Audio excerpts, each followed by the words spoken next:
എൻ്റെ പ്രിയപ്പെട്ടവരെ, നമുക്കൊരു ദൈവമുണ്ട്. ആ ദൈവം നമ്മുടെ ഒപ്പമുണ്ട്. നമ്മുടെ മേൽ അവൻ്റെ നിയന്ത്രണമുണ്ട്. അതിൽ അപ്പുറത്ത് നമ്മുടെ മുമ്പിൽ അവിടുന്ന് പുറപ്പെടുകയാണ്. ദൈവം നമുക്ക് മുമ്പായി പുറപ്പെടുന്നത് കൊണ്ട്. അതുകൊണ്ട് തന്നെയാണ് റോമാലേഖനം 8-ാം അധ്യായത്തിൻ്റെ 31-ാം വാക്യം പറയുന്നത്, ദൈവം നമുക്ക് അനുകൂലമെങ്കിൽ പ്രതികൂലം ആര്? ഇന്ന് രാത്രി ധൈര്യമായിട്ട് വിശ്വസിക്ക്. നിങ്ങളുടെ എൻ്റെയും ജീവിതം വ്യത്യസ്തമാക്കുന്നത് എന്താ? താങ്കളുടെ എൻ്റെയും ജീവിതത്തെ വ്യത്യസ്തമാക്കുന്നത് എന്താ? ദൈവം. സ്തോത്രം. ദൈവം നമുക്ക് അനുകൂലമെങ്കിൽ. ഞാൻ വളരെ ലളിതമായിട്ടാണ് പറയുന്നത്. ദൈവം താങ്കളുടെ ഒപ്പം ഉള്ളത് കൊണ്ട്. എൻ്റെ പ്രിയപ്പെട്ടവരെ, മിസ്രൈമിൽ നിന്ന് പുറപ്പെട്ട മഹാജനത യഥാർത്ഥത്തിൽ അവരുടെ കയ്യിൽ മറ്റു പലരുമായിട്ട് തുലനം ചെയ്യുമ്പം പലതുമില്ലായിരുന്നു. രഥചക്രങ്ങളുടെ എണ്ണം കുറവായിരുന്നു. ആയുധ സാമഗ്രികളുടെ എണ്ണം കുറവായിരുന്നു. പരിമിതികളും പരാധീനതകളും ഒത്തിരി ഉണ്ടായിരുന്നു. പക്ഷെ പരിമിതികളും പരാധീനതകളുമുള്ള അടിമത്തം അനുഭവിക്കുന്ന ഒരു ജീവിതമാണെങ്കിൽ പോലും ആ ജീവിതത്തെ വ്യത്യസ്തമാക്കിയത് എന്താണ്? ദൈവം. ഈ രാത്രി എനിക്ക് സ്നേഹത്തോടെ പറയാനുള്ള സന്ദേശം ഇതാ. നിങ്ങളുടെ ജീവിതത്തിൽ 1000 പരിമിതികളുണ്ടെങ്കിലും 1000 പരാധീനതകളുണ്ടെങ്കിലും നിങ്ങളുടെ ജീവിതത്തെ വ്യത്യസ്തമാക്കുന്നത് ദൈവമാണ്. സ്തോത്രം. ഇസ്രായേലിൻ്റെ ചരിത്രം, അബ്രഹാമിൻ്റെ ചരിത്രം, ഹാനോക്കിൻ്റെ ചരിത്രം, മോശയുടെ ചരിത്രം, നോഹയുടെ ചരിത്രം, സ്തോത്രം, ഹാഗറിൻ്റെ ചരിത്രം, എസ്തറിൻ്റെ ചരിത്രം, രൂത്തിൻ്റെ ചരിത്രം, ഇങ്ങനെ ബൈബിള് പഠിക്കുമ്പം എല്ലാ മനുഷ്യ ചരിത്രത്തെയും മനുഷ്യരായ മനുഷ്യരുടെ ചരിത്രത്തെയൊക്കെ വ്യത്യസ്തമാക്കിയത് ദൈവമല്ലേ? സാഹചര്യങ്ങളെ നോക്കി വിഷയങ്ങളെ വിലയിരുത്താതെ കാലത്തിനതീതനായ ഒരു ദൈവം, സാഹചര്യങ്ങൾക്കപ്പുറത്തൊരിക്കു വേണ്ടി പ്രവർത്തിക്കുവാൻ കരുത്തുള്ള മഹാദൈവം. ആ ദൈവത്തിലൊന്ന് ഉറയ്ക്കാവോ? സ്തോത്രം. എൻ്റെ പ്രിയപ്പെട്ടവരെ, ദൈവം തൻ്റെ ജനത്തിൻ്റെ നിയന്ത്രണം ഏറ്റെടുത്തപ്പം എന്താ സംഭവിച്ചതെന്നാണ് ഈ സങ്കീർത്തനം പറയുന്നത്. ഒന്ന്, അവരുടെ മുമ്പിലുള്ള എല്ലാ തടസ്സങ്ങളും നീങ്ങി.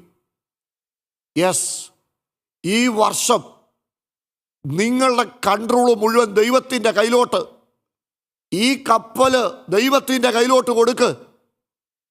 ഈ ഫ്ലൈറ്റിൻ്റെ നിയന്ത്രണം അവിടുത്തെ കരത്തിലോട്ട് കൊടുക്ക്. നിയന്ത്രണം അവിടുന്ന് ഏറ്റെടുക്കട്ടെ. നിയന്ത്രണം അവിടുത്തെ കരത്തിലാണെങ്കിൽ ഒന്നാമത് സംഭവിക്കുന്നത് തടസ്സങ്ങൾ മാറും. താമര മതിലുകളെ തകർത്ത് ഇരുമ്പോടാമ്പലിനെ കണ്ണിച്ച് ദുർഘടങ്ങളെ നിരപ്പാക്കി വഴിയുടെ തടസ്സങ്ങൾ നീക്കുന്ന ദൈവം. തൻ്റെ ജനത്തിനു വേണ്ടി ദൈവം ചെയ്ത ഒന്നാമത്തെ കാര്യം തടസ്സങ്ങളെ നീക്കി. തൻ്റെ ജനത്തിനു വേണ്ടി ദൈവം ചെയ്ത അടുത്ത കാര്യം, മുന്നമേ ഒരുക്കിയ ചില കരുതലുകൾ അവർക്ക് വേണ്ടി ദൈവം വെളിപ്പെടുത്തി. സ്തോത്രം. പാറയ്ക്കകത്തുനിന്ന് വെള്ളം, ഹല്ലേലൂയ, തീക്കല്ലിനകത്തുനിന്ന് നീരുറവ, പർവ്വതത്തിൻ്റെയൊക്കെ അകം നമുക്കറിയാം. അഗ്നിപർവ്വതങ്ങളൊക്കെ പൊട്ടുമ്പം പർവ്വതത്തിൻ്റെ അകത്തുനിന്ന് വരുന്നത് ലാവയാ. അത് തണുത്തുറഞ്ഞതല്ല, കത്തുന്ന തീകുണ്ടം പോലെ പുറത്തു വരുന്നത്. സ്തോത്രം. ദൈവം തൻ്റെ ജനത്തിനു വേണ്ടി അതിനെ മാറ്റുക. യഥാർത്ഥത്തിൽ ദൈവിക മഹത്വം, ദൈവിക ബന്ധം ഒരു സ്ഥലത്തെ, ഞാൻ ഈ ദിവസങ്ങളിൽ കേട്ട ഒരു വീഡിയോ സന്ദേശം, ആ അപകടത്തെ അപലപിക്കുമ്പോൾ തന്നെ അതിനകത്ത് വളരെ വേദന, മനസ്സിനെ തട്ടുന്ന വേദന ഉള്ളപ്പോൾ തന്നെ അത് സത്യമാണെങ്കിൽ എന്തൊരു അപകടം പിടിച്ച അവസ്ഥയാണെന്ന് ചിന്തിക്കാനിടയായി. ലോക സിനിമാ മേഖലയിലെ ഏറ്റവും പ്രധാനപ്പെട്ട ഒരു ഹാസ്യ നടി ലോസ് ആഞ്ചൽസ് പട്ടണത്തിൽ നിന്നുകൊണ്ട് ഈ കഴിഞ്ഞ ജനുവരി മാസത്തിൽ, അതെ 5-ാം തീയതി പറഞ്ഞ ഒരു യാഥാർത്ഥ്യം, ലോസ് ആഞ്ചൽസിൽ എല്ലാം ഉണ്ട്, ആവശ്യമില്ലാത്തതൊന്ന് ദൈവം മാത്രമാണെന്ന്. അത് പറഞ്ഞ അത് ഞായറാഴ്ചയാണെങ്കിൽ മനസ്സിലാക്കാൻ പറ്റുന്നത് അടുത്ത ചൊവ്വാഴ്ച മുതൽ ആ കാട്ടുതീ കത്താൻ തുടങ്ങിയത് ഇന്നും അതിൻ്റെ അലയൊലികൾ ഇങ്ങനെ നിൽക്കുക. ഞാൻ പറഞ്ഞതിൻ്റെ താല്പര്യം, ദൈവത്തെ കൂടാതെയുള്ള എല്ലാ പണികളും, ദൈവത്തെ കൂടാതെയുള്ള എല്ലാ നിർമ്മിതികളും തകരും. സ്തോത്രം. സ്വന്തം ഇഷ്ടത്തിനും സ്വന്തം ബുദ്ധിക്കുമൊക്കെ നഗരം പണിയാൻ പോയ നിമ്രോദിൻ്റെ കാലം മുതൽ ഭാഷ കലക്കപ്പെടുന്നതിൻ്റെ കാരണം സ്വന്തം ബുദ്ധിക്ക് ആര് പണിയാൻ തീരുമാനിച്ചാലും അവിടെ ആരംഭിക്കുന്നത് തകർച്ചകളാണ് പ്രിയപ്പെട്ടവരെ. എന്നാൽ ദൈവത്തെ കൂട്ടുപിടിച്ചൊരു യാത്രയ്ക്ക് നിങ്ങൾ തയ്യാറായാൽ, ദൈവത്തോടൊപ്പം ഒരു യാത്രയ്ക്ക് നിങ്ങൾ തയ്യാറായാൽ, സ്തോത്രം, ഹല്ലേലൂയ. തൊട്ടു മുമ്പ് സഹോദരങ്ങളും പാടിയതുപോലെ ആട്ടിൻകൂട്ടം പോലെ തെറ്റിപ്പോയതായ എന്നെ നോക്കിക്കേ. അപ്പൻ്റെ വീട്ടിലേക്ക് അവൻ മടങ്ങി വരുമ്പം അവൻ എന്തൊക്കെയാണ് കൊടുക്കുന്നത്? 1 മോതിരം, 2 വസ്ത്രം, 3 ചെരുപ്പ്. മോതിരം അതൊരു അധികാരമാണ്, വസ്ത്രം അംഗീകാരമാണ്, ചെരുപ്പ് അവൻ്റെ പദവിയാ. എന്താ പദവി? ചെരുപ്പില്ലാത്തത് ആർക്കാ? ചെരുപ്പില്ലാത്തത് അടിമയ്ക്കാ. അടിമയ്ക്ക് ഒരിക്കലും ചെരുപ്പില്ല. ഇവനൊരിക്കൽ മോനായിരുന്നു, മകനായിരുന്നപ്പോൾ ചെരുപ്പ് ഉണ്ടായിരുന്നതാ. പക്ഷേ അവൻ ചെരുപ്പ് ഊരി വെക്കേണ്ടി വന്നു. പന്നിയെ മേയ്ക്കുന്ന സ്ഥലത്ത് വന്നപ്പോൾ അടിമയായിപ്പോയി. അടിമയുടെ അനുഭവത്തിൽ അവൻ തിരിച്ചു വരുന്നത്. പക്ഷെ അപ്പനവനെ കണ്ടപ്പം അപ്പന് മനസ്സിലായി ഇവൻ അടിമയായിട്ടല്ല ജീവിക്കേണ്ടത്. സങ്കീർത്തനക്കാരൻ പറയുക, മോവാവ് എനിക്ക് കഴുകുവാനുള്ള വട്ടക, ഏദോമിൻ്റെ മേൽ ഞാൻ എൻ്റെ ചെരിപ്പെറിയും, ഫെലിസ്ത്യദേശത്തിൻ്റെ മേൽ ഞാൻ ജയം ഘോഷിക്കും. എന്താ ഈ പറഞ്ഞതിൻ്റെ അർത്ഥമെന്നറിയാവോ? ഈ നാട്ടിലൂടെയൊക്കെ ചെരുപ്പില്ലാതെ അടിമകളെ പോലെ അലഞ്ഞു നടന്ന ഇസ്രയേൽ, സ്തോത്രം, മനസ്സിലാക്കണം, ഫെലിസ്ത്യദേശത്തും ഏദോമിലും മോവാബിലും ഒക്കെ അടിമകളായി അലഞ്ഞു നടന്ന ഇസ്രയേൽ. പക്ഷെ ദൈവം അവരെ തൊട്ടപ്പം, ദൈവം അവരെ സ്പർശിച്ചപ്പം, ദൈവം അവരുടെ ജീവിതത്തെ തൊട്ടപ്പം ഒരധികാരം, എവിടൊക്കെയോ നഷ്ടപ്പെട്ട ചെരുപ്പുകൾ, ചെരുപ്പ് ഒരവകാശമാണ്. അടിമത്തത്തിൻ്റെ അഡ്രസ്സ് മാറ്റുന്നതാ ചെരുപ്പ്. ജീവിതത്തിൻ്റെ ഉഴൽച്ചകളെ എണ്ണുന്ന ദൈവം പറയുകയാ. സ്തോത്രം. പ്രവാചകന്മാരിൽ കൂടൊക്കെയുള്ള ദൂതായിരുന്നു. ഞാൻ നിനക്ക് മുമ്പായി ചെന്ന് താമര വാതിലുകളെ തകർത്ത് ഇരുമ്പോടാമ്പുകളെ കണ്ണിക്കുമെന്ന യെശയ്യാവ് 45:2 പറയുന്നത്. ഇരമിയാവ് 51:30 പറയാ, ബാബേലിൻ്റെ മേലുള്ള ജയത്തെ ദൈവം പ്രഖ്യാപിക്കുക. അപ്പം രാജ്യങ്ങളൊക്കെ അവരെ എന്ത് ചെയ്തെന്നറിയാവോ? വല്ലാതെ ഞെരുക്കി. ഒരു കാലത്ത് ഈ അബ്രഹാമിൻ്റെ സന്തതി മോവാബിലും അമോനിയരുടെ ദേശത്തും ഫെലിസ്ത്യ ദേശത്തും ജാതികളുടെ ഇടയിൽ ബാബിലോണിലും ഒക്കെ അടിമകളെ പോലെ അലഞ്ഞു. സ്തോത്രം. പക്ഷെ ഇവരെ കണ്ടുകൊണ്ട് പ്രവാചകൻ പറയുക, ഈ അലച്ചിലിൻ്റെ കാലം തീരാൻ പോവുക, ഈ കാലഘട്ടം കഴിയാൻ പോവുക, നിങ്ങളുടെ ജീവിതം വ്യത്യസ്തമാകാൻ പോവുക. ചെറിയ പ്രവാചകന്മാരുടെ കൂട്ടത്തിൽ ആമോസ് പ്രവചിക്കുന്ന ഒരു പ്രവചനമുണ്ട്. 1-ാമത്തെ അധ്യായത്തിൻ്റെ 5-ാമത്തെ വാക്യം. എന്താ ആമോസ് പ്രവചിക്കുന്നത്? ഞാൻ ദമശ്ശേക്കിൻ്റെ ഓടാമ്പൽ തകർത്ത് ആവൻ താഴ്വരയിൽ നിന്ന് നിവാസിയെയും ഏത് ഗ്രഹത്തിൽ നിന്ന് ചെങ്കോൽ പിടിച്ചവനെയും ഛേദിച്ചു കളയും. അരാമ്യർ ബദ്ധരായി കീറിലേക്ക് പോകേണ്ടി വരും എന്ന് യഹോവ അരുളി ചെയ്യുന്നു. എന്താ പ്രവാചകൻ പറയുന്നത്? സ്തോത്രം. ജാതിക രാജ്യങ്ങളുടെ മേലുള്ള ദൈവത്തിൻ്റെ ന്യായവിധി സംഭവിക്കാൻ പോകുകയാണ്. അന്നും ഇന്നും എന്നും യഹൂദൻ്റെ ശത്രുക്കളുടെ കൂട്ടത്തിൽ പ്രധാനപ്പെട്ട ആളുകളാണ് സിറിയൻസ്. സിറിയയുടെ ക്യാപിറ്റൽ, സിറിയയുടെ തലസ്ഥാനമാണ് ദമാസ്കസ്. സ്തോത്രം. ഈ സിറിയയുടെ തലസ്ഥാനമായ ദമാസ്കസ്, ദൈവത്തിന് സ്തോത്രം, അവിടെ നിന്ന് യോർദാൻ്റെ തീരത്ത് താമസിക്കുന്ന ഇസ്രായേൽ ജനത്തോട് മനുഷ്യത്വരഹിതമായി ഇടപെടുന്ന ആളുകൾ, സ്തോത്രം, അന്നും അവർ മനുഷ്യത്വരഹിതമായി ഇടപെടുകയാണ്. നമുക്കിന്നും അറിയാം. അതെ, മിസ്രൈം നദി തുടങ്ങി ഫ്രാത്തു നദി വരെയുള്ള മഹാനദിക്കരയിൽ കേന്യർ, കെനീസർ, കെറ്റ്മോനിയർ, ഹിത്യർ, പെരിസ്യർ, രബായമിർ, കനാനിയർ, എബൂസിയർ, ഗിർഗർഷ്യർ തുടങ്ങിയവരുടെ ദേശത്തെ അബ്രഹാമിൻ്റെ സന്തതിക്ക് ദൈവം അവകാശമായി കൊടുത്തപ്പോൾ 22ഓളം രാജ്യങ്ങളുടെ അകത്ത് ദൈവർക്കൊരു അവകാശം കൊടുത്തപ്പോൾ ആ അവകാശത്തെ പറിച്ചു കളയുവാൻ, കാറ്റത്തെ കരിയില പോലെ പറിച്ചു കളയുവാൻ വെല്ലുവിളിച്ച ആധിപത്യങ്ങളെക്കുറിച്ചാണ് 1-ാം അധ്യായത്തിൻ്റെ 5-ാം വാക്യത്തിൽ ദമശ്കേക്കിനെ കുറിച്ചും 6-ാം വാക്യത്തിൽ ഗാസയെക്കുറിച്ചും ഒക്കെ പറയുന്നത്. സ്തോത്രം. സിറിയയുടെ തലസ്ഥാനമായ ദമാസ്കസ്, തൊട്ടപ്പുറത്ത് പാലസ്തീൻ്റെ തലസ്ഥാനമായ ഗാസ, ഇതൊക്കെ ഇസ്രയേലിന് നേരെ ഇങ്ങനെ വെല്ലുവിളികളെ ഉയർത്തുമ്പോൾ ദൈവം പറയുകയാണ്, ഹല്ലേലൂയ, ദമശ്കേക്കിൻ്റെ ഓടാമ്പൽ എന്ന് പറഞ്ഞാൽ ദമാസ്കസിൻ്റെ ഓടാമ്പൽ ഞാൻ തകർക്കും. സ്തോത്രം. കാരണം എന്താ? ദൈവജനം ഇന്ന് മെതിക്കപ്പെടുക. എങ്ങനെയാ മെതിക്കപ്പെടുന്നത്? അവിടെ എഴുതിയിരിക്കുക, നെൽമണിയിട്ട് ചവിട്ടി മെതിക്കുന്നത് പോലെ. സ്തോത്രം. ഹല്ലേലൂയ. കണ്ടോ? 3-ാം വാക്യത്തിൽ പറയുക, യഹോവ ഇപ്രകാരം അരുളിച്ചെയ്യുന്നു, ദമശ്കേക്കിൻ്റെ 3-4 അതിക്രമ നിമിത്തം അവർ ഗിലെയാദിനെ ഇരുമ്പ് മെതിവണ്ടുകൊണ്ട് മെതിച്ചിരിക്കിയാൽ തന്നെ ഞാൻ ശിക്ഷ മടക്കി കളയാതിരിക്കുകയില്ല. സ്തോത്രം. അപ്പം തൻ്റെ ജനം എങ്ങനെയായിരിക്കുക എന്നറിയോ? നെൽമണിയായിട്ട് ചവിട്ടി മെതിക്കുന്നത് പോലെ ഇസ്രയേലിനെ മെതിക്കുക. സ്തോത്രം. ഇന്ന് അവർ മെതിക്കപ്പെടുമ്പോൾ, ഇസ്രയേൽ ഞെരുക്കം അനുഭവിക്കുമ്പോൾ, ജാതികൾ അവരെ ഞെരുക്കുമ്പോൾ ദൈവം പറയുക, ഞാൻ എൻ്റെ ജനത്തിനു വേണ്ടി ഒന്ന് പുറപ്പെടും. സ്തോത്രം. 2025 ഈ പുതിയ മാസത്തിൻ്റെ പ്രാരംഭ ദിവസങ്ങളിൽ വല്ലാതെ ചതഞ്ഞരയപ്പെടുന്ന, അയ്യോ, ആ 3-ാം വാക്യത്തിൽ നിങ്ങൾ കണ്ടോ? യഹോവ ഇപ്രകാരം അരുളിച്ചെയ്യുന്നു, ദമസ്കസ് 3-4 പ്രാവശ്യം അതിക്രമം ചെയ്യുക, ഗിലെയാദിനെ ഇരുമ്പ് മെതിവണ്ടി കൊണ്ട് മെതിച്ചിരിക്കിയാൽ. സ്തോത്രം. അപ്പം നെൽമണിയിട്ട് മെതിക്കുന്നത് പോലെ അല്ലേ? ജീരകം മെതിവണ്ടി കയറ്റാറില്ല അല്ലേ? അത് ദൈവത്തിന് സ്തോത്രം ചതഞ്ഞു പോകും. ഇവിടെ ധാന്യങ്ങളിട്ട് മെതിക്കുന്നത് പോലെ ഇസ്രയേലിനെ സിറിയയിട്ട് മെതിക്കുമ്പോൾ ദൈവം പറയുകയാ, ഞാൻ ഈ ജനത്തിൻ്റെ മേൽ തീ അയക്കും. 1-ാം അധ്യായത്തിൻ്റെ 4-ാം വാക്യം. സ്തോത്രം.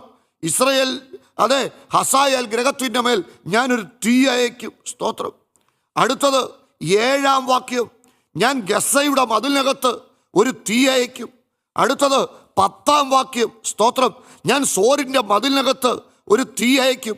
അടുത്തത് 12-ാം വാക്യം, ഞാൻ തേമാനിൽ ഒരു തീ അയക്കും. സ്തോത്രം. 14-ാം വാക്യം, ഞാൻ രബയുടെ മതിലിനകത്ത് ഒരു തീ അയക്കും. സ്തോത്രം. 2-ാം അധ്യായത്തിൻ്റെ 2-ാമത്തെ വാക്യം എന്താ അവിടെ പറയുന്നത്? 2-ാം അധ്യായത്തിൻ്റെ 2-ാമത്തെ വാക്യം, ഞാൻ മോവാബിൽ ഒരു തീ അയക്കും. സ്തോത്രം. എൻ്റെ പ്രിയപ്പെട്ടവരെ,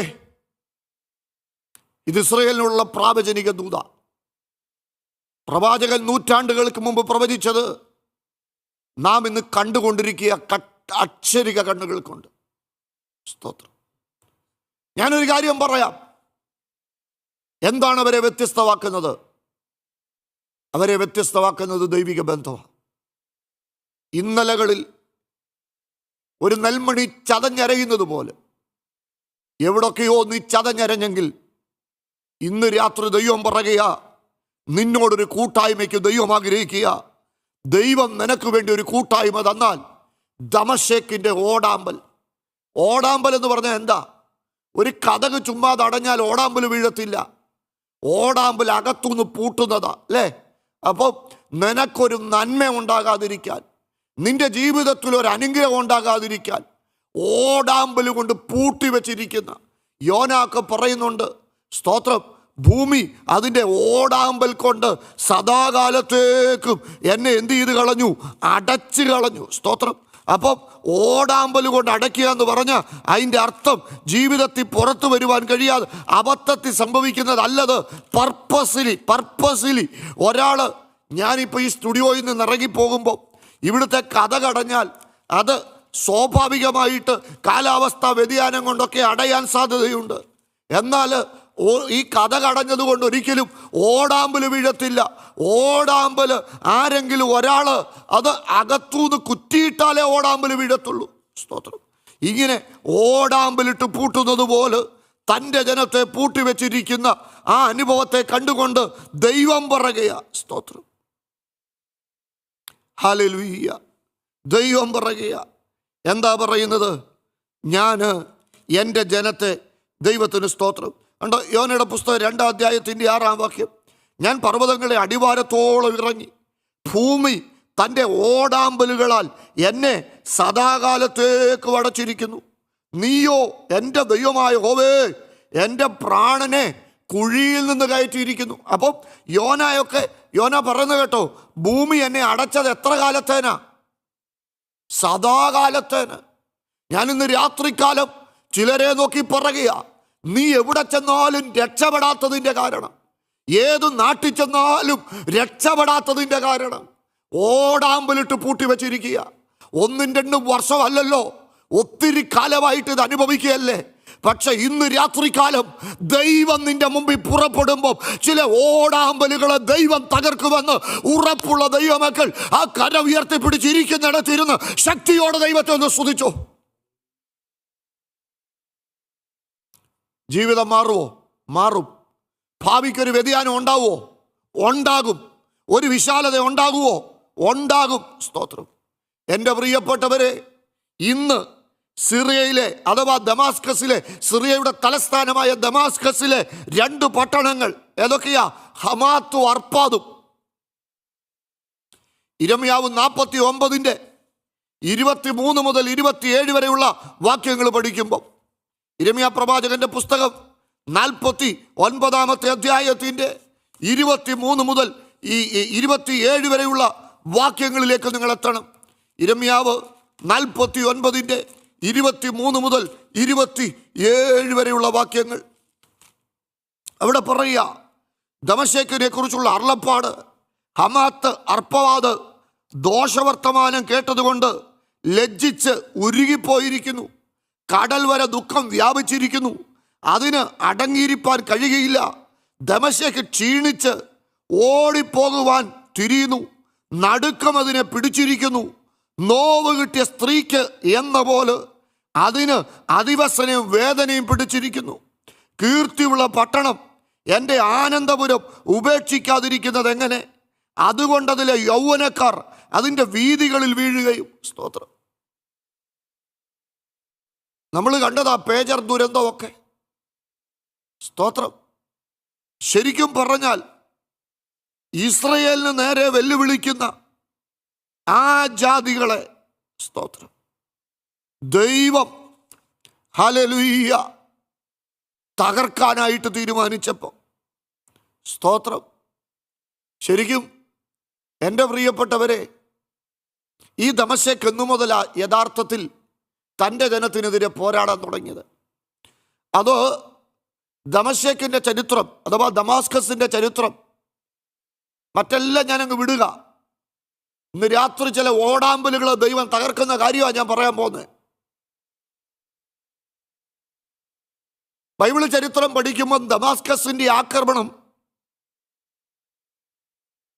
ഈ ജനതയ്ക്ക് നേരെ ഉണ്ടായത് ഉൽപ്പത്തി പുസ്തകം 14-ാം അധ്യായത്തിലാണ്.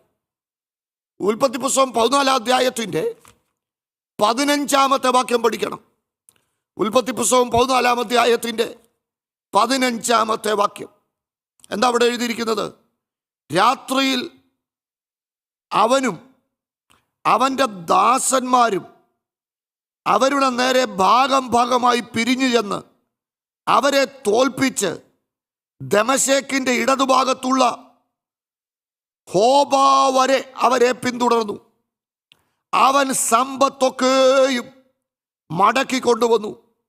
തൻ്റെ സഹോദരനായ ലോത്തിനെയും അവൻ്റെ സമ്പത്തിനെയും സ്ത്രീകളെയും ജനത്തെയും കൂടെ മടക്കി കൊണ്ടുവന്നു. അപ്പം ദമാസ്കസ് ആദ്യം ആക്രമിച്ചത് ആരെയാ? ദൈവിക വിളി കേട്ട് ഇറങ്ങി പുറപ്പെട്ട അബ്രഹാമിൻ്റെ സഹോദരപുത്രനായ ലോത്തിന്റെ ചരിത്രം വ്യത്യസ്ത, ഞാൻ അങ്ങോട്ട് പോകുന്നില്ല. പക്ഷെ ഉൽപ്പത്തി പുസ്തകം 14-ാം അധ്യായം പഠിക്കുമ്പം 5 രാജാക്കന്മാർ വന്നിട്ട് സോദോം രാജാവിനെ തോൽപ്പിച്ചു കൊണ്ടുപോകുമ്പോൾ ലോത്ത്, അവൻ്റെ സമ്പത്ത്, അവൻ്റെ വീട്ടിലുള്ള സ്ത്രീകൾ, അവനോടുകൂടെയുള്ള ജനം, ഇതിനെ മുഴുവൻ എന്ത് ചെയ്തു? അവർ കൊണ്ടുപോയി. നിങ്ങളൊരു കാര്യം മനസ്സിലാക്കുക, ഒരു പുരുഷായുസ് നേടിയെടുത്ത അവകാശങ്ങളെ മുഴുവൻ ഇങ്ങനെ ദമശ്കേക്കിലെ രാജാവ് ദമാസ്കസ് പിടിച്ചുകൊണ്ടുപോയതറിഞ്ഞ് അബ്രഹാം വരികയാണ്. അബ്രഹാം വന്നിട്ട് എന്ത് ചെയ്തെന്നാ പറയുന്നത്? മലയാളത്തിൽ രാത്രിയിൽ അവനും അവൻ്റെ ദാസന്മാരും അവരുടെ നേരെ ഭാഗമായി പിരിഞ്ഞു എന്നവരെ തോൽപ്പിച്ചെന്ന. എന്നാൽ ഇംഗ്ലീഷ് വായിക്കണം, and he divided his force against them by night. സ്തോത്രം. എന്താ എഴുതിയിരിക്കുന്നത്? He divided his force against them by night. അവൻ രാത്രിയിൽ അവൻ്റെ കൂട്ടത്തെ അവർക്ക് നേരെ ഭാഗമായിട്ട് വിഭാഗിച്ചു. അപ്പം ഇന്ന് രാത്രി എനിക്കൊരു ദൂത് ഇവിടുന്ന് പറയാനുണ്ട്. ഇതൊരു അക്ഷരിക ദൂതല്ല, ഇതൊരു വെളിപ്പാടാ. അബ്രഹാം രാത്രിയിൽ അവൻ്റെ കൂട്ടത്തെ ഭാഗമായി വിഭാഗിച്ചിട്ട്, സ്തോത്രം, ദമശ്കേക്കിൻ്റെ ആധിപത്യത്തെ തകർത്തിട്ട് ചിലതിനെ മടക്കിക്കൊണ്ടുവന്നെങ്കിൽ, ഇതിനെ വളരെ ലളിതവും വളരെ സ്പഷ്ടവുമായി ഞാൻ പറഞ്ഞാൽ, നിന്റെ നീതിയുള്ള വിധികൾ ഹേതുവായി അങ്ങേക്ക് സ്തോത്രം ചെയ്യേണ്ടതിന് ഞാൻ രാത്രിയിൽ അർദ്ധരാത്രിയിൽ ഉണരുമെന്നുള്ളത് ദൈവത്തിൻ്റെ വചനമാണെങ്കിൽ, രാത്രി പ്രാർത്ഥന, സ്തോത്രം സ്തോത്രം സ്തോത്രം സ്തോത്രം, പൗരുഷന്റെ ഏറ്റവും വലിയൊരു പ്രാർത്ഥനയാ മുഴുരാത്രി പ്രാർത്ഥന. എനിക്ക് മനസ്സിലാക്കാൻ പറ്റുന്നത് ഈ ആഴ്ചയിലും അതുണ്ട്, അല്ലേ? ദൈവം അനുവദിച്ച നാളെയാ. സ്തോത്രം. എൻ്റെ പ്രിയപ്പെട്ടവരെ, രാത്രി he divided his force against them by night. അപ്പം ശത്രുവിൻ്റെ ആധിപത്യത്തെ അവൻ തകർത്തത് എങ്ങനാ? രാത്രിയിൽ ഭാഗമായിട്ട്. ഈ കാത്തിരിപ്പ് യോഗങ്ങൾക്കും രാത്രി പ്രാർത്ഥനയ്ക്കും ഒക്കെ ഭയങ്കര പ്രാധാന്യതയുണ്ട് ദൈവമക്കളെ സംബന്ധിച്ചിടത്തോളം. ഇന്നത്തെ ദിവസം ഏറ്റവും വലിയൊരു വാർത്തയുണ്ടായത് നമുക്കറിയാം. ആ ഒരു വിവാദ വിഷയവുമായിട്ട് ഞാൻ പ്രതികരിക്കുന്നില്ല. പക്ഷേ ആ ആചാരം പൂർത്തീകരിക്കുവാനായിട്ട് അവരെടുത്തത് ഒരു പകൽ മുതൽ ഒരു രാത്രി വരെയുള്ള സമയമാണ്. ഇവിടെ ഒരു 5 മിനിറ്റ് സമയം കൂടിപ്പോയി കഴിഞ്ഞാൽ പിന്നെ നമുക്കൊക്കെ ഭയങ്കര അസ്വസ്ഥതയാണ്. ഏതാ? കൂട്ടായ്മയുടെ. സ്തോത്രം. എന്നും പോകുന്ന സ്കെഡ്യൂളിൽ അപ്പുറത്ത് കൂട്ടായ്മ പോയി കഴിഞ്ഞാൽ നമ്മളൊക്കെ ചർച്ചിലിരുന്ന് അസ്വസ്ഥരാകും.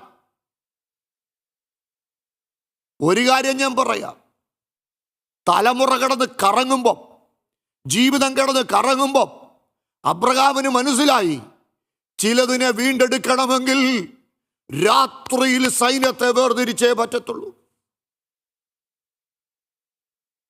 ഹല്ലേലൂയ. വളരെ ശക്തമായി ഞാൻ ഇന്ന് രാത്രി ദൂത് പറയുക, രാത്രി പ്രാർത്ഥനയ്ക്ക് തയ്യാറാകുക.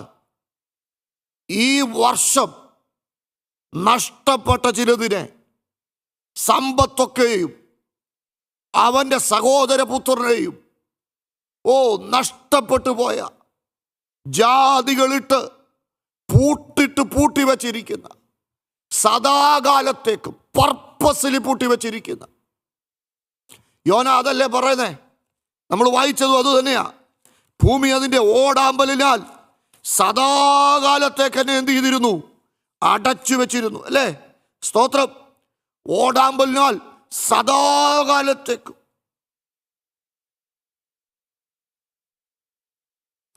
ജീവിതം മാറും.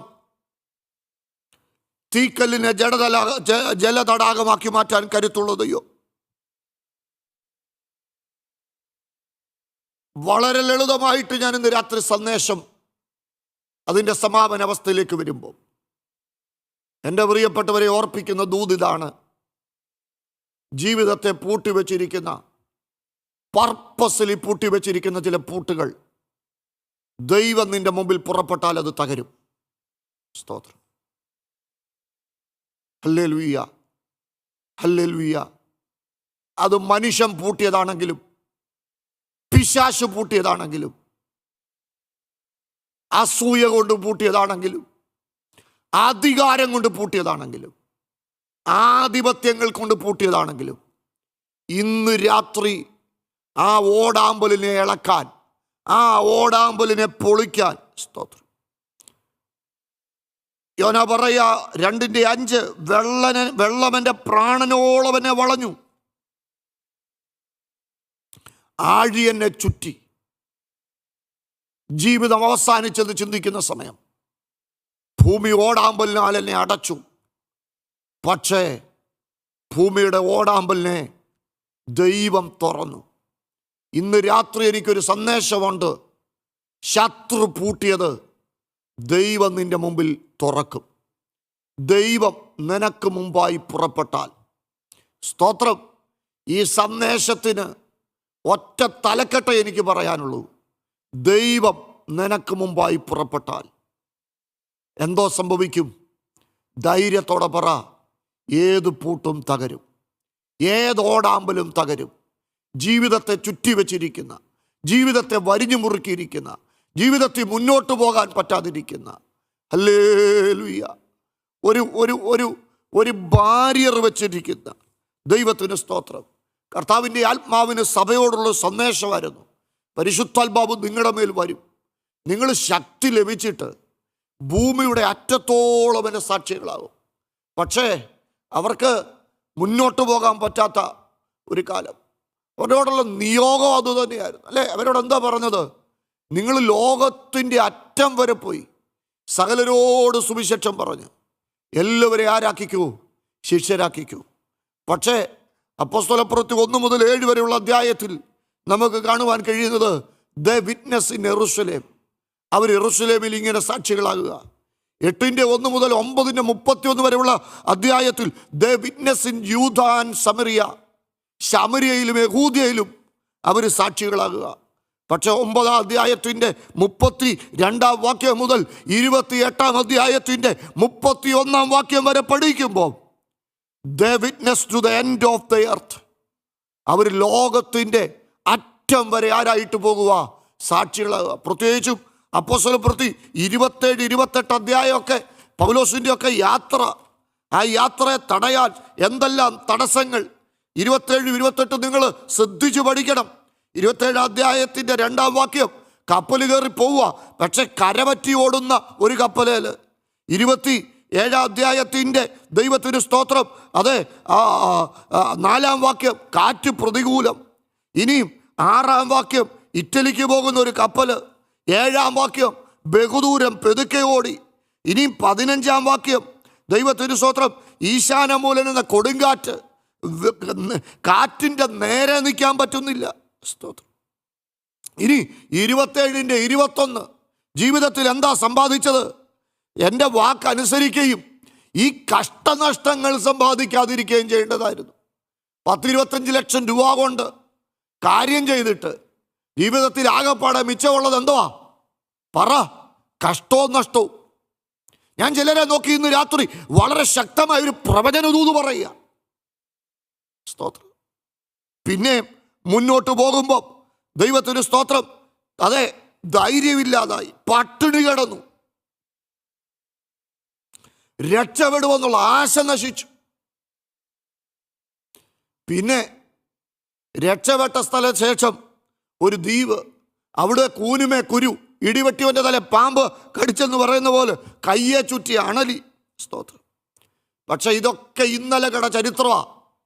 ദൈവം അവർക്ക് മുമ്പിൽ പുറപ്പെട്ടപ്പോൾ എന്തോ സംഭവിച്ചെന്നറിയോ? 28:7 അപ്പോസ്തലപ്രവൃത്തി 28:7 ആ സ്ഥലത്തിൻ്റെ സമീപത്ത് പുബ്ലിയോസ് എന്ന ദ്വീപ് പ്രമാണി ഞങ്ങളെ ചേർത്ത് 3 ദിവസം ആദരവോട് അതിഥി സൽക്കാരം ചെയ്തു. പിന്നെ അടുത്തത് 10-ാം വാക്യം, അവർ ഏറിയ സമ്മാനങ്ങൾ തന്ന് ഞങ്ങളെ മാനിച്ചു. അടുത്തത്, ഞങ്ങൾ കപ്പൽ കയറുന്ന സമയം ആവശ്യമുള്ളത് ഞങ്ങൾക്ക് കയറ്റി തന്നു. പെട്ടിയോട്ടോയെ കയറ്റി കാര്യം അല്ലീ പറഞ്ഞ കപ്പലെ കയറ്റി തന്നെന്ന്, നിറച്ച് സാധനം. അപ്പം ജീവിതം മുഴുവൻ കുരുങ്ങി കറങ്ങിക്കിടന്ന മനുഷ്യൻ്റെ ചരിത്രം ദൈവം മാറ്റിയപ്പോൾ സ്തോത്രം, ഹല്ലേലൂയ. ആ വാക്യം അവസാനിക്കുമ്പോൾ അവിടെ എഴുതിയിരിക്കുന്നത് ഇങ്ങനെയാണ്. 15-ാം വാക്യം, 14-ാം വാക്യം, പിന്നെ ഞങ്ങൾ റോമയിൽ എത്തി. ഒരു മുന്നേറ്റവും ഇല്ലാതെ, ഒരു പുരോഗതിയില്ലാതെ, ഒരു ഉയർച്ചയില്ലാതെ ജീവിതം മുഴുവൻ കിടന്ന് കറങ്ങുമ്പം ഇന്ന് രാത്രി ഒരു ദൂത് ഞാൻ പറഞ്ഞ് അവസാനിപ്പിക്കുക. ദൈവം താങ്കളുടെ മുമ്പിൽ പുറപ്പെടുകയാ. ദൈവം തൻ്റെ മുമ്പിൽ പുറപ്പെട്ടാൽ എന്താ സംഭവിക്കുന്നത്? 114 സങ്കീർത്തനത്തിന്റെ 3 മുതലുള്ള വാക്യം, സമുദ്രം ഓടും, യോർദാൻ പിൻവാങ്ങും, പർവ്വതങ്ങളുടെ അടിവേരിളകും. സ്തോത്രം. കുഞ്ഞാടിനെ പോലെ പർവ്വതങ്ങൾ തുള്ളും. ദൈവം പുറപ്പെടുന്നു. ഇന്ന് രാത്രികാലം എത്ര പേര് വിശ്വസിക്കുന്നുണ്ട്? നമ്മുടെ ദൈവത്തിൻ്റെ 4 പ്രത്യേകത. ദൈവം നമുക്കുള്ളതാ, നമ്മോടൊപ്പം ഉണ്ട്, നമ്മുടെ മേൽ നിയന്ത്രണമുള്ള കർത്താവ്, എല്ലാറ്റിലുപരി നമുക്ക് മുൻപിൽ പുറപ്പെടുന്ന ദൈവം. മുമ്പിലും പിൻപിലും കാവലായി പുറപ്പെടുമ്പോൾ തടസ്സങ്ങൾ നീങ്ങും, ഒരുക്കിയ കരുതലുകൾ വെളിപ്പെടും. നിങ്ങൾ പ്രത്യാശിക്കുന്ന ശുഭഭാവി വരുവാൻ തക്കവണ്ണം നിങ്ങളെക്കുറിച്ചുള്ള എൻ്റെ വിചാരങ്ങൾ തിന്മയ്ക്കല്ല, നന്മയ്ക്ക. ദൈവം തൻ്റെ ജനത്തിന് മുമ്പിൽ പുറപ്പെടുന്നു. ദൈവം അനുകൂലമെങ്കിൽ പ്രതികൂലം ആര്? സ്തോത്രം. ഹല്ലേലൂയ. ജീവിതത്തിൻ്റെ ചരിത്രത്തെ മാറ്റിയ ആ യാത്രയിൽ, അതുകൊണ്ട് തന്നെയാണ് റോമാസഭയ്ക്ക് ലേഖനം എഴുതുമ്പം അദ്ദേഹം ചോദിക്കുക, ദൈവം നമുക്ക് അനുകൂലമെങ്കിൽ പ്രതികൂലം ആര്? ഏത് വാഴ്ചകളും ഏത് സങ്കല്പങ്ങളും ദൈവഹിതത്തിന് വിരോധമായി പൊങ്ങുന്ന ഏത് ഉയർച്ചകളെയും തകർത്ത് തൻ്റെ ജനത്തിൻ്റെ മുമ്പിൽ കാവലായി പുറപ്പെടുന്ന മഹാദൈവം. ഈ ദൈവത്തിൽ ആശ്രയിച്ചുകൊണ്ട് നമുക്ക് ഈ യാത്ര തുടരാം. നമ്മുടെ ദൈവം നമ്മുടെ മുമ്പിൽ അത്ഭുതങ്ങളുടെ ദൈവമായി ഈ ദിവസങ്ങളിൽ പ്രവർത്തിക്കുന്നെന്നുള്ള ആ വലിയ ഉറപ്പോട്, ആ പ്രതീക്ഷയോട് ഒരു നിമിഷം ആരാധനയിലേക്ക് നയിക്കുന്നതിന് മുമ്പ് നമുക്കൊരുമിച്ച് പ്രാർത്ഥിക്കാം. മുമ്പിലും പിൻപിലും കാവലായി പുറപ്പെടുന്ന ഞങ്ങളുടെ ദൈവമേ, ഞങ്ങളുടെ മേൽ നിയന്ത്രണമുള്ള കർത്താവേ, ഞങ്ങളുടെ വഴിയുടെ മുമ്പിലെ തടസ്സങ്ങളെ നീക്കുന്ന കർത്താവേ, നിന്റെ ജനത്തിൻ്റെ മുമ്പിലെ തടസ്സങ്ങൾ നീങ്ങട്ടെ. ഈ രാത്രി ഞാൻ അവരെ അനുഗ്രഹിക്കുന്നു. ദൈവങ്ങളുടെ മുമ്പിൽ അത്ഭുതത്തിൻ്റെ വഴി തുറക്കുന്നതിന് നന്ദി. യേശുവിൻ നാമത്തിൽ തന്നെ ആമേൻ.